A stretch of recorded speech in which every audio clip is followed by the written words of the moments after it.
ที่ทำงานเหน็ดเหนื่อยและแบกภาระหนักจงมาหาเราจะให้ท่านทั้งหลายหายเหนื่อยและเป็นสุข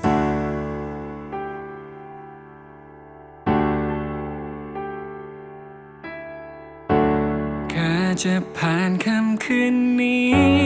ไปได้ยังไงเมื่อในใจยังคิ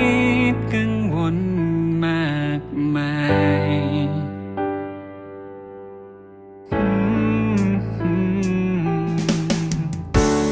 มองทางใดยังไม่เห็นหนทางเดินไป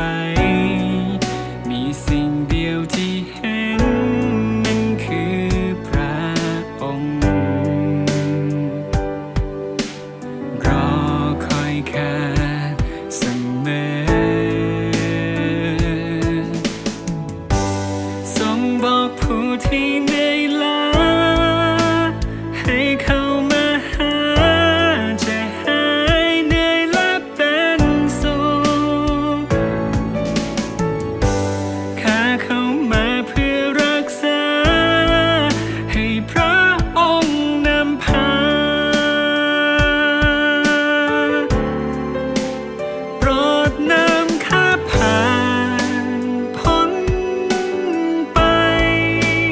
โปรดนำข้าผ่านพ้นเหมือนเคยโปรดนำข้าผ่านพ้นวันนี้ได้พบวันที่ดีกว่าโปรดนำข้าผ่านพ้นไปโปรดนำข้าผ่านพ้นเหมือนเคย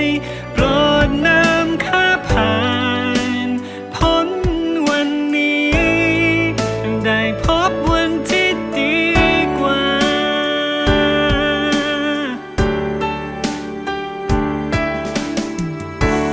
มองทางใดยังไม่เห็นหนทางเดินไปมีสิ่งเดียวที่เห็นนั่นคือพระองค์รอคอยข้าเสมอทรงบอกผู้ที่เหนื่อยล้าให้เข้ามาหาจะหายเหนื่อยและเป็นสุขข้าเข้ามาเพื่อรักษาให้พระองค์นำพาโปรดนำข้าผ่านพ้นไปโปรดนำข้าผ่านพ้นเหมือนเคยโปรดนำข้าผ่านพ้นวันนี้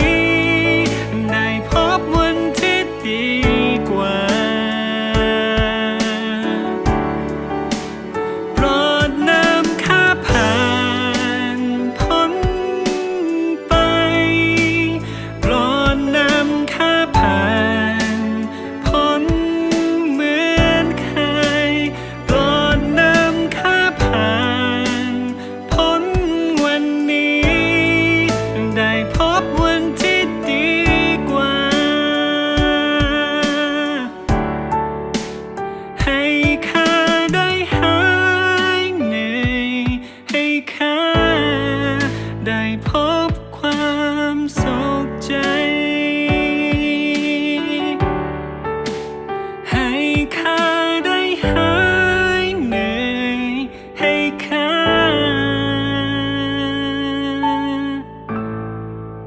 ได้พบกับความ